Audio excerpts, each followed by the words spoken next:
on, Breaking Brown family? What is going on? Everybody get yourselves together, get your libations. We're going to have a conversation. We always have a conversation, but we're going to have a conversation that I think we need to have, because I think part of what has to happen here is that we have to answer the questions that the people are asking out in the streets. What are the people asking? We have to answer those questions. So before I get all that, as usual, let's do some housekeeping. Please like. If you haven't subscribed, if you're new here, please subscribe to the channel. Please share it.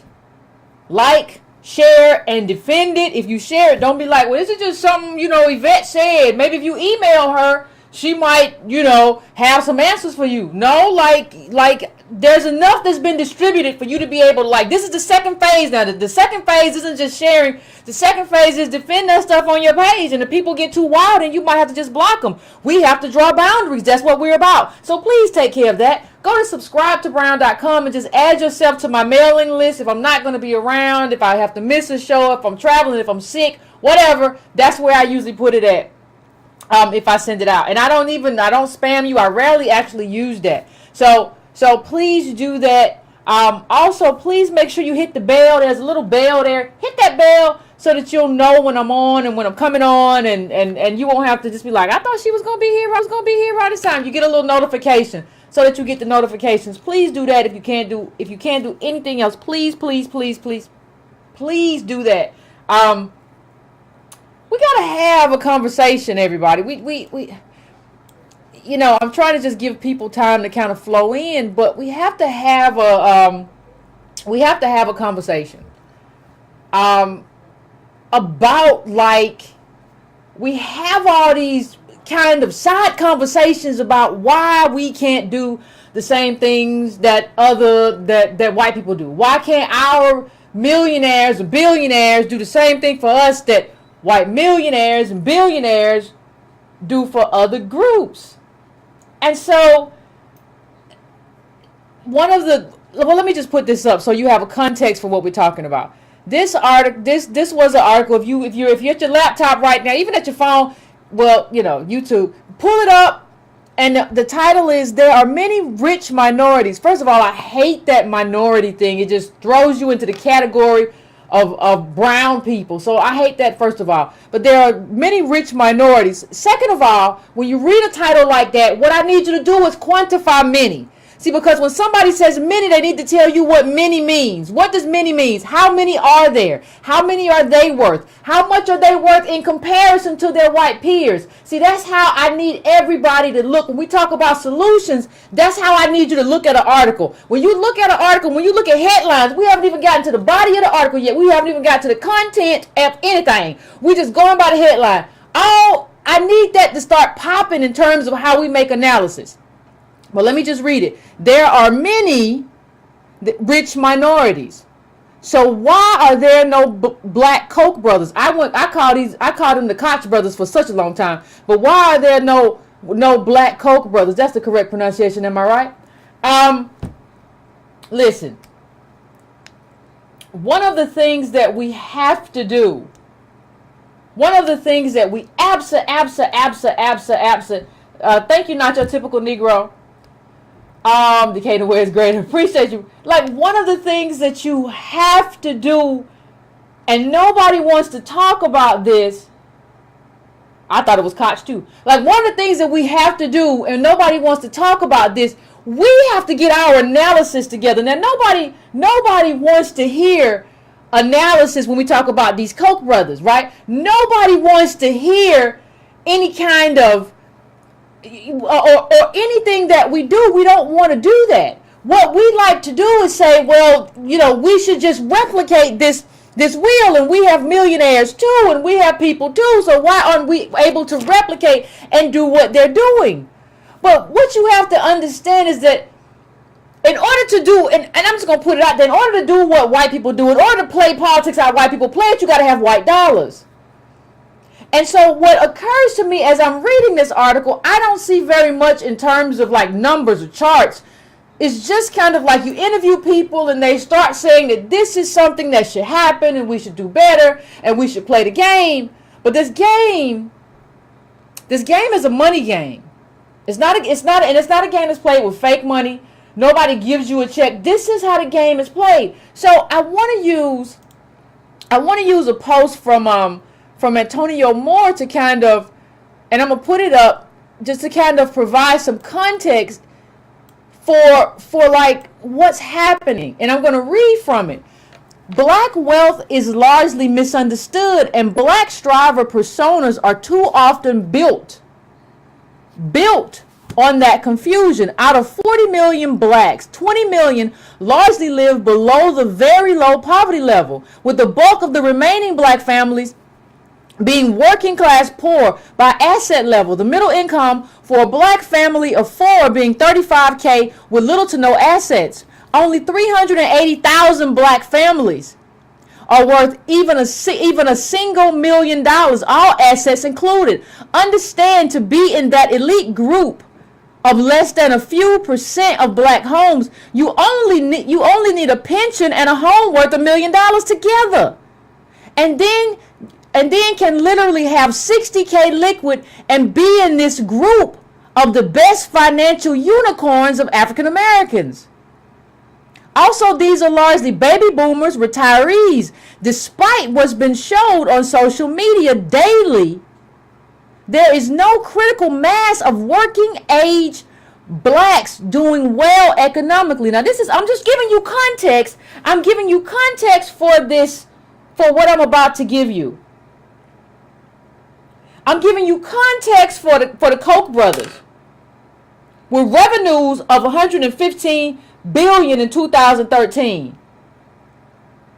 That's inherited. The company employs 100,000 people and generates $115 billion in sales from diverse companies. Now, please understand what I just said when I said diverse. Please understand that. That's my whole problem with a lot of stuff when we talk boycotts and all kinds of things. When people say, I'm just going to boycott this product, we had a lot of that, but we're going to get to that. I'm just right now trying to give you the context. Everybody who watches this show, you've already seen this chart in terms of income distribution of all black house of black house. This is from Department of Labor. This ain't nothing that I'm making up. Peruse that once again for me, and I want you to get all the way to like the 6 figures, and I want you to look at those numbers in your right hand corner, right? I want you to look at like 212,000, and I want you to 212 to 237, and you see that 0.4, 237 to 262, you see that 0.10. So understand that this all needs to provide the context for the conversation that we're having. This is just context, because numbers provide context. Numbers show patterns. Numbers are patterns for groups. That's what they are. So what I'm giving you is the context in which we need to understand this conversation. That is the context. That is the context. I'm giving you the context of the Koch brothers, and I'm giving you the context of American blacks. This is the context that I'm giving you for this to be understood. Do not let people continue. Want a solution? Do not let people keep convincing you with words alone in terms of how we're situated and in terms of what we have the potential to do. That is what numbers are there for. Numbers project. Numbers show you groups and where those groups are trending. That is the purpose. Okay? So understand that.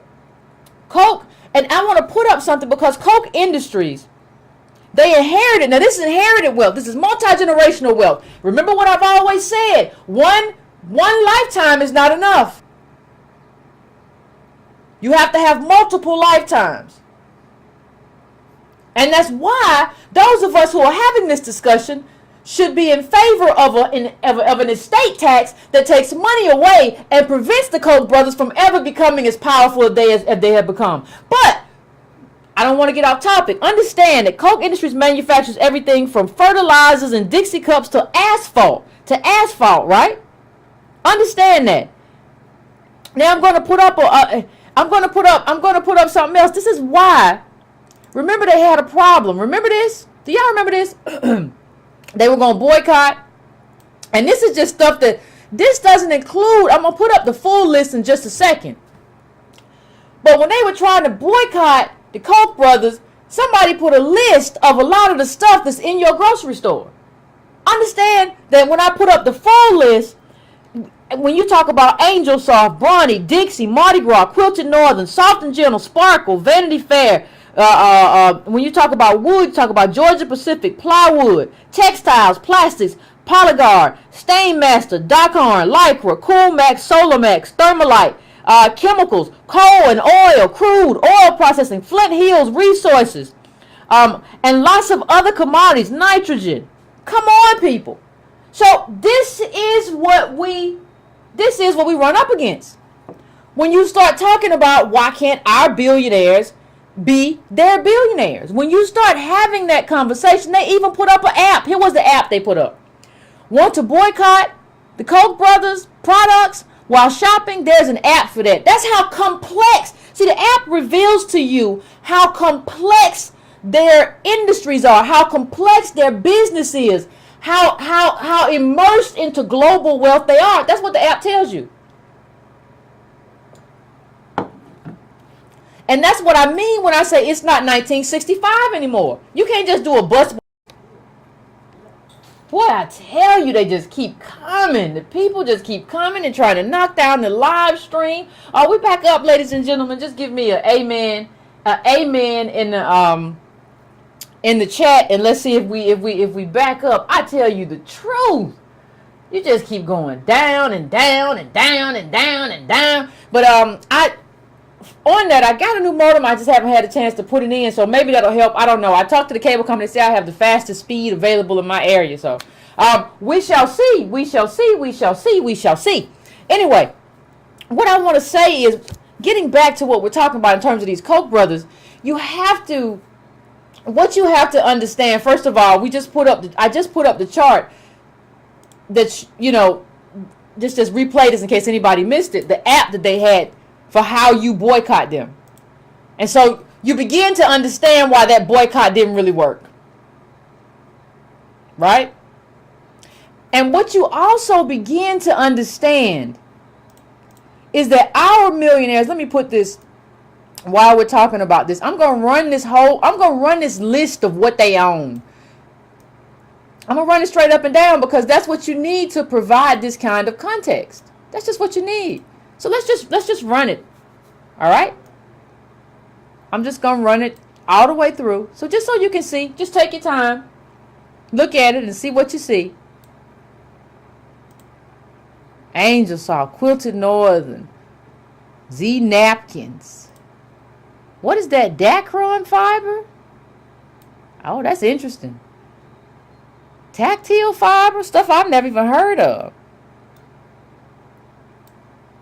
Just take a look at this. And what you have to understand, they inherited, and they're in their 60s. So think about how far back racism goes. Think about how our failure made a way for them to be able to do and own what they own. And think about, our wealth is shrinking, and it's largely a product of affirmative action and positioning, right? And these guys are running the board.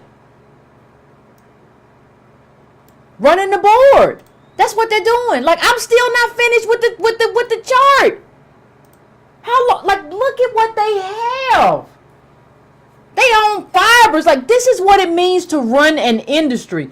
We talk a lot about people being able to, like, Oprah's business is a personality-driven business. I don't care, like, how much is Oprah going to have, right? How much is she going to have? Or how much would an heir of Oprah's have without the Oprah brand?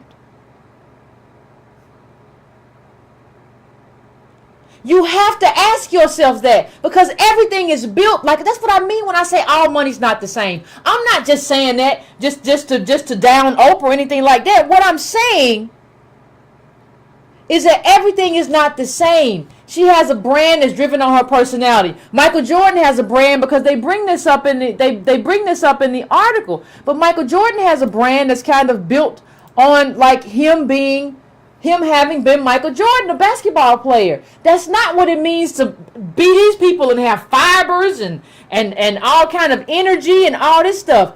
That's not the same thing. That's not the same money. That's not moving in the same way. So when we just do this and we kind of do this kind of based on like, well, we got billionaires too, it's not good enough, and it doesn't understand wealth in today's America, and it doesn't understand this kind of writing doesn't understand the connectivity. And let me just put this up for you.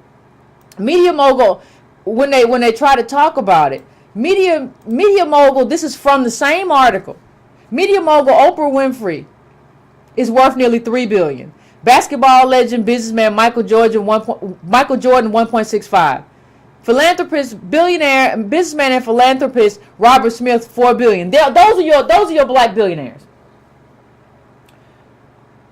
And we're having a discussion, for those who came in late, we're having a discussion about why aren't our black billionaires like these white billionaires? Why aren't they the Koch brothers? I don't understand. You know, the reason that they own what they own and that these Koch brothers are able to do what they do, understand your ancestors. Understand my ancestors' role in that. Because blackness and whiteness were being separate, right? So waste dumps in black communities, and there were other people who got to take advantage of that. So you had the success built and baked into one community and the failure in another community. See, because this wasn't even a time, you can't even say that we competed and we lost. They just took us off the board. We're going to make you slaves, and then after slavery, we're going to have Reconstruction, we're going to have white mobs, and then we're going to have Jim Crow. We're going to do everything to put you in a place you're not going to be. You can't be competitive, and during the period doing what you can't be competitive, we're going to take everything. And that's what they've done. See, the reason you have high taxes on the rich is so that, like, they took everything, but we're gonna get a lot of that back for our programs and for affirmative action and hopefully for reparations for whatever else, because we're gonna take it back from you. That's what gives us enough. That's why, as a person as a group of people who are on the bottom, you have to be in favor of high taxes on the rich. You are a crazy person as an American black descendant of a slave if you are not in favor of high taxes on the rich. It doesn't make any sense. Because if the rich get to this point, then government is nil, because they just do what's called capture, government capture. They just capture your politicians. And that's kind of where we are. Government capture is kind of where we are. So what does that mean? If government capture is where we are, well, what does that mean in terms of our black billionaires? And now, mind you, they named 3. So mind you, 3, right? 3 personality as opposed to industry-driven billionaires, as opposed to their white billionaires.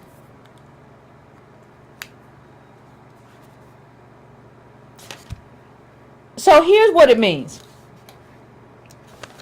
I want to really kind of break down what it means.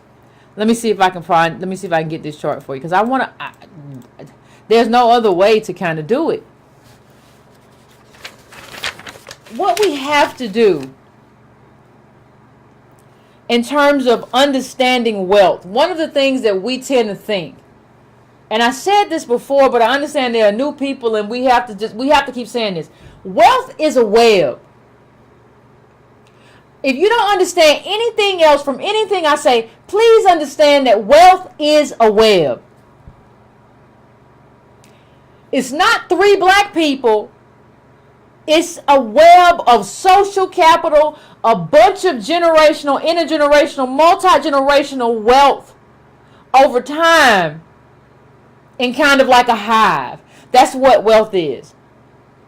And so when you begin to understand that, you begin to understand what it means. Now, wealth isn't just a web in America anymore. What globalism has done is made wealth